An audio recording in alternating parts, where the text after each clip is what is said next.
Salut à tous, nouvelle vidéo Paris Sportif. Cette fois-ci, on se retrouve pour l'Europa League.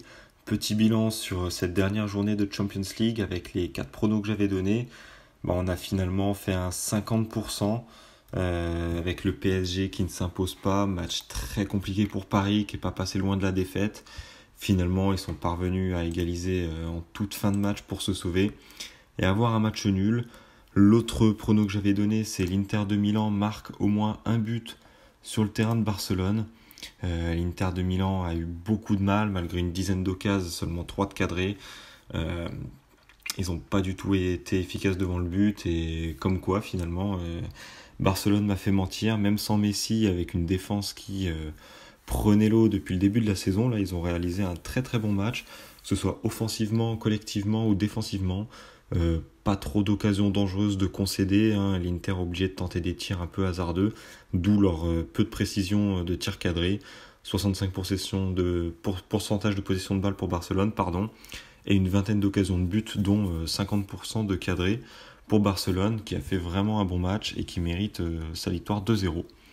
Pour les deux pronos qui sont passés, du coup, cette nuit, il y avait tout d'abord Dortmund ou match nul avec plus d'1,5 but. Dortmund qui a écrasé l'Atlético de Madrid 4-0. Donc ça s'est passé sans trop de problèmes. Et ensuite Bruges qui accueillait Monaco. J'avais dit Bruges ou match nul avec moins de 4,5 buts. Il y a eu un but partout. Monaco avait ouvert le score. On a entrevu une lueur d'espoir. Finalement Bruges est revenu au score et a dominé le restant du match. Il aurait pu et aurait dû gagner ce match à domicile. Donc voilà, 50%, petit bilan de ces matchs de mercredi. Si vous n'avez toujours pas BetClick, premier pari de 100€ qui est remboursé s'il est perdant. Vous avez 100€ de pari gratuit directement crédité sur votre compte. Et vous pouvez aller jusqu'à 110€ en prenant mon code parrainage, Maxime KRCZ. N'hésitez pas à me suivre sur Snapchat aussi. Je mettrai des pronos soit en plus de ceux que je propose sur YouTube, ou soit à la place lorsque j'aurai pas le temps de faire des vidéos YouTube. Alors là, pour cette Europa League, j'ai choisi pas mal de matchs. On sait qu'il y a beaucoup de matchs en un seul jour, le jeudi en Europa League à chaque fois. Donc j'ai choisi de réaliser 2 matchs en simple et ensuite 3 combinés. Pour le premier match en simple, ça sera le Spartak Trnava qui accueille le Dinamo de Zagreb. Le Spartak, ils ont du mal cette saison en championnat. Ils sont actuellement 9e avec déjà 6 défaites en 12 matchs.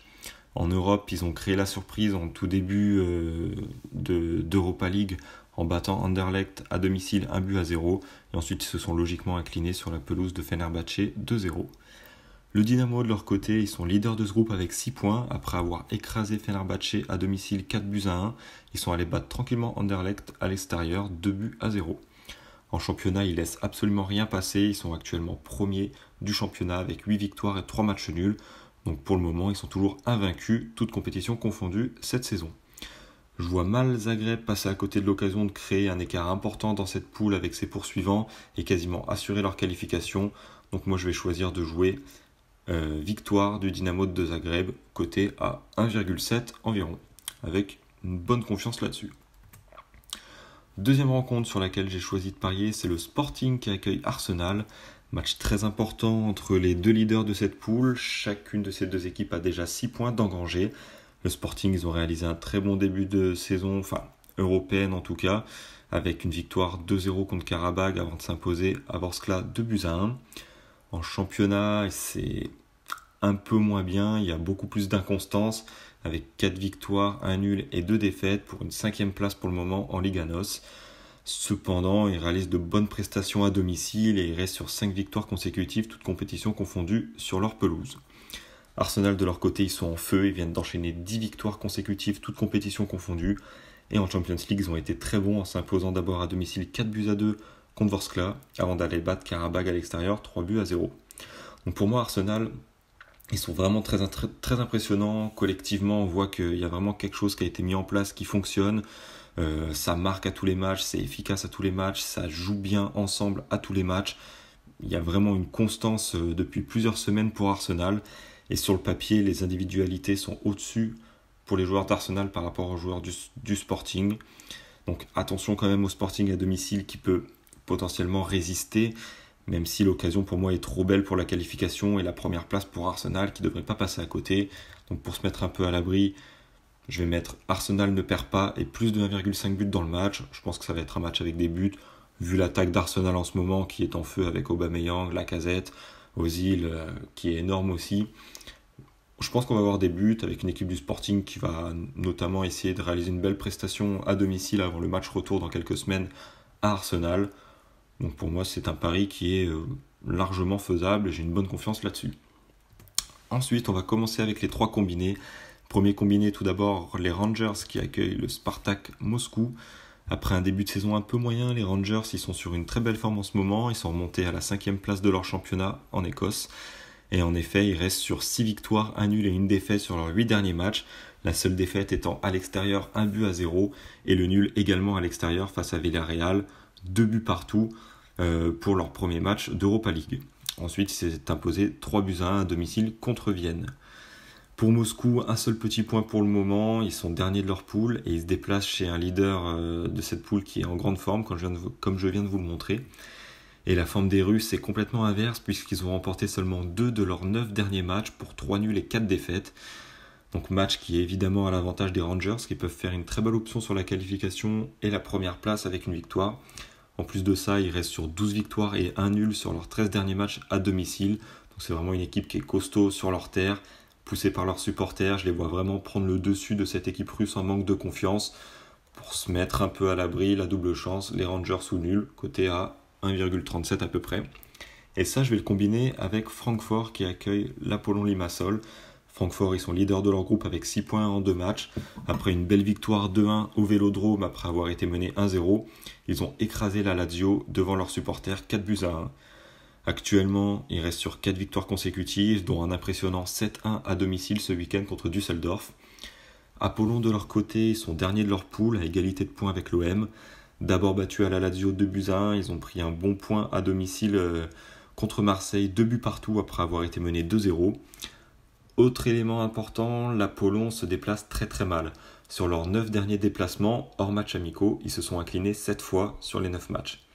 C'est pourquoi, vu la forme actuelle de Francfort, qui évoluera en plus de ça à domicile, devant ses supporters, avec une attaque qui est réellement en feu ces dernières semaines, je les vois s'imposer et quasiment assurer leur qualification dès ce jeudi et prendre une belle option également sur la première place.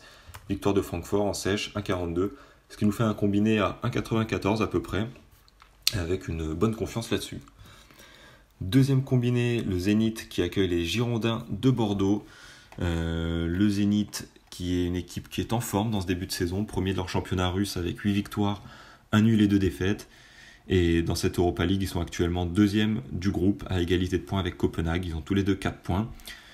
Après justement un match nul entre le Zénith et Copenhague, sur le terrain du Zénith, 1 but partout. Le Zénith s'est imposé à domicile, sur la pelouse de Copenhague, Le Zénith s'est ensuite imposé à domicile contre Prague, 1-0. Cependant, à domicile, c'est vraiment du costaud pour le Zénith avec 7 victoires et 2 nuls sur leurs 9 derniers matchs sur leur pelouse. Alors que Bordeaux, de leur côté, ils débutent moyennement leur saison de Ligue 1, 4 victoires, 2 nuls et 4 défaites, 8e place pour le moment. En Europa League, c'est pas mieux avec 0 points pour le moment. Après une défaite à Prague, 1-0, ils se sont de nouveau inclinés à domicile, 2-1 contre Copenhague. En plus de cela, Bordeaux est une équipe qui évolue très mal à l'extérieur, avec un bilan de 1 victoire, 2 nuls pour 4 défaites sur leurs 7 derniers matchs à l'extérieur. Et leur seule victoire, c'était à Guingamp, 3-1 fin septembre, sachant que c'était la période où Guingamp enchaînait que des défaites. Donc c'est pour ça que moi je vois une victoire du Zénith. Il n'y aura sûrement pas beaucoup de buts, ça va être un match, je pense, un petit peu serré. Je vois un score, 1-0, 2-1 pour le Zénith, pour se mettre un peu à l'abri. Zénith ou match nul, côté à 1,21.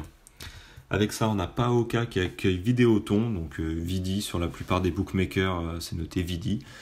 Si jamais vous ne retrouvez pas, mais bon, le PAOK, de toute façon, c'est toujours écrit de la même manière. Donc le PAOK qui a très très bien démarré sa saison. Ils sont premiers de leur championnat avec 7 victoires en 7 matchs, pour 12 buts marqués et seulement 2 buts encaissés, une défense assez solide du côté du PAOK. Et en Europa League, ils font également très bonne figure, car malgré leur défaite à domicile contre Chelsea En ouverture, défaite plutôt logique, ils se sont ensuite magnifiquement imposés à l'extérieur 4-1 sur la pelouse du Bate Borisov. De leur côté, Vidéoton, ils ont un peu plus de mal. Troisième de leur championnat avec un bilan un peu moyen, ils sont à la peine dans cette poule. Après avoir été dominés à domicile contre le Bate Borisov 2-0, ils se sont logiquement inclinés à Chelsea 1-0. Donc à domicile, en meilleure forme et pouvant vraiment là prendre une très bonne option pour la qualification, pour moi PAOK devrait s'imposer face à Vidéoton. Côté à 1,35, ce qui nous fait un combiné à 1,63. Confiance un peu plus faible là-dessus par rapport au combiné précédent, mais confiance qui reste correcte quand même. Et enfin le dernier combiné avec 3 matchs cette fois-ci. Tout d'abord le Red Bull Salzbourg qui accueille Rosenborg. Le Red Bull Salzbourg, ils sont tout simplement très très très bons. Sur leurs 20 derniers matchs, 17 victoires et 3 nuls. Ça fait vraiment longtemps qu'ils n'ont pas perdu. Ils sont premiers de leur poule avec 6 points. Après une très belle victoire à l'extérieur, 3-2 sur le terrain de Leipzig, ils se sont bien imposés contre le Celtic 3-1. Alors que Rosenborg de leur côté, là, ils restent sur 4 matchs sans victoire. Une forme qui est plutôt mauvaise. Ils sont derniers de leur groupe après une défaite 1-0 au Celtic et une défaite 3-1 à domicile.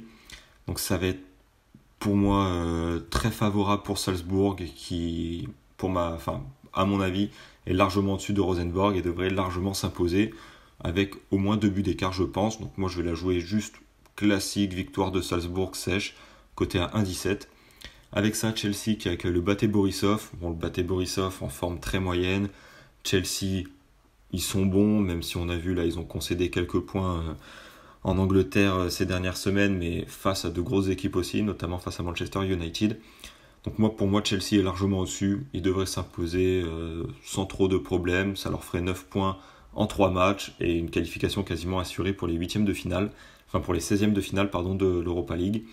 Et avec ça, un 3e match pour avoir une cote quand même plus intéressante, parce que bon, 1,15, 1,17, c'est pas ouf.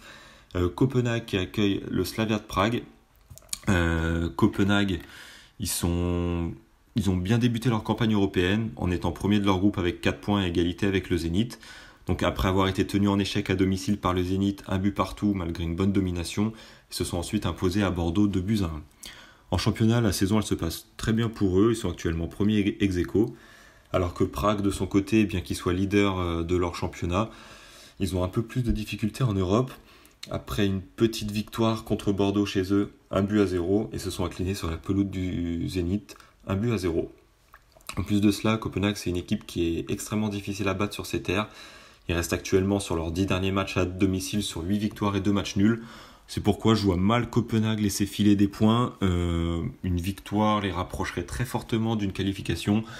Mais Prague va défendre cher sa peau également et je pense qu'ils peuvent se neutraliser. Mais je vois mal Prague aller s'imposer quand même à Copenhague. Donc la double chance, Copenhague ou match nul. La confiance est un peu plus faible pour ce pronostic parce que bon, il y a 3 matchs. Pour moi, au-delà de 2 matchs sur un combiné, c'est un peu plus risqué, donc c'est pour ça que ma confiance baisse.